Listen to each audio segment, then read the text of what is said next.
আজ সবাইকে চমকে দেব। বানাবো চিংড়ির মালাইকারি। দিদি, আজকের একদম টাটকা চিংড়ি। শোনো সবাই, আজ আমি বানাবো দারুণ চিংড়ির মালাইকারি।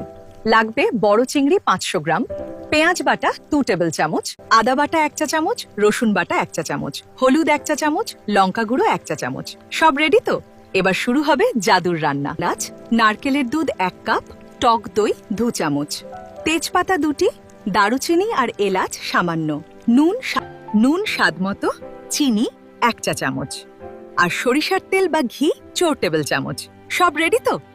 এবার সব ঠিকঠাক হলে রান্নাও হবে রাজকীয়। মা মা আমি সাহায্য করব।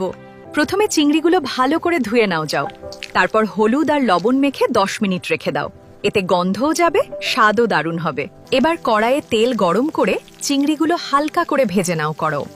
বেশি ভাজবে না কিন্তু, তাহলে চিংড়ি শক্ত হয়ে যাবে। মা একটা খেতে দাও না। এখন নয়, শেষে খাবে না। ভাসর করেছি।